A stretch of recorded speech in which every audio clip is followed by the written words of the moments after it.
Business is war. Thank you, Clyde, for inviting me to be here. And I'll start by correcting something you said when we began, and you said business is a game. Business is war. It's a game if you're wanting to be self-employed.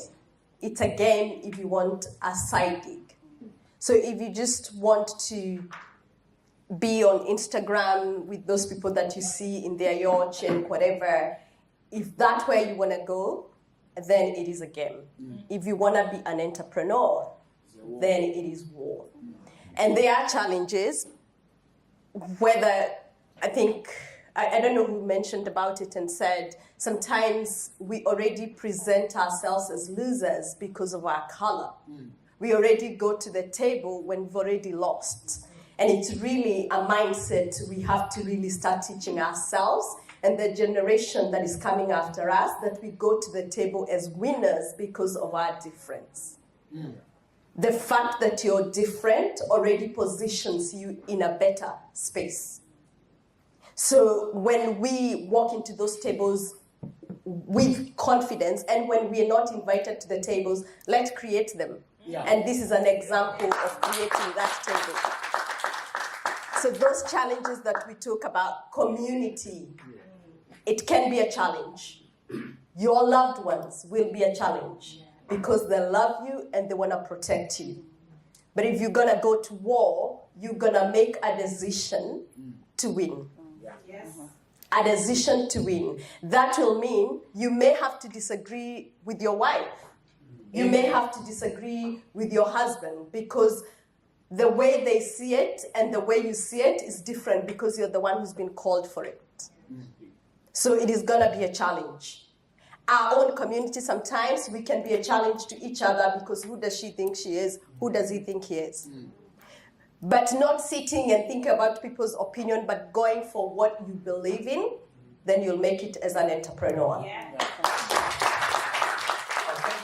Your advice to probably a young entrepreneur or aspiring entrepreneur on cultivating both entrepreneur mindset. So the things that you're talking about, how do you get resilience? How do you get like a clarity of mindset? How do you get those things? So if somebody was to come to you and say, look, Sibo, how do I do this? What would be your advice to them in maybe less than 30 seconds?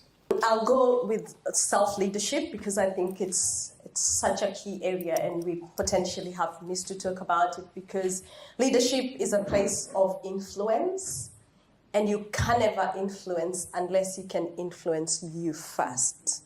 So it's really an internal space and working, whatever is coming out internally, then it is outward. So really it's whether you want to, whatever it is that you want to achieve and wherever you want to go, I think you said start from here. So if we are not clear on the way we're thinking, if we are not clear on who we are, you as self and leading yourself, it won't happen. Entrepreneurship will not happen because, as I said, it is war. And you will fall back at the first no.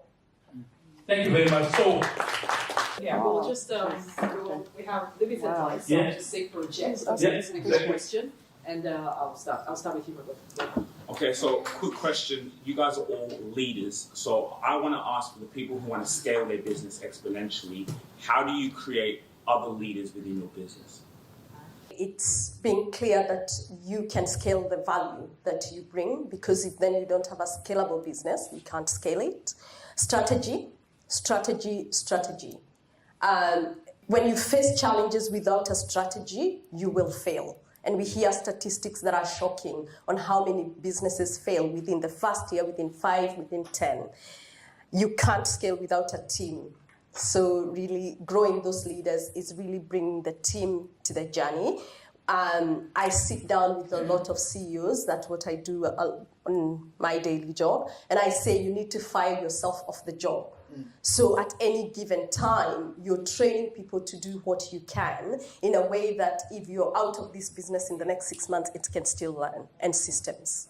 Excellent. We'll take one more question, and then I'll hand back to the moderator. Just something, a note, our dear panelists, you didn't get to introduce yourselves very briefly. So before you leave the stage, just tell us what you do, who you are, because there's quite a number of people who want to network with you afterwards. So one last question, and I'll hand back to the moderator. Thank you. I just want to ask, you touched on how people can like, scale up and how you can almost like pay yourself out of a business. When that has to do with quality of the business, when you're afraid that if you train someone, but the person wouldn't do it as good as you, and that way you almost don't want to let yourself go because you feel that even if you brought in another person to do what you're doing, you're so in touch with the value that you're giving and you don't want that to go away.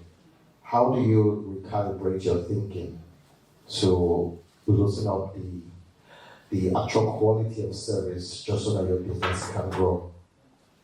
If I understand your question, you're asking how do you let go of holding on to your business so that it can grow?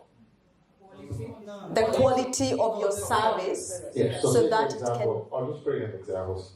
Say, for example, I'm a barber, and I'm known as the best barber in town, and I'm trying to train a couple of people, but they still don't barb as good as I barb. But then the only way I can scale that business is to employ someone so that I can start going out to networking events and looking for sponsors or partners.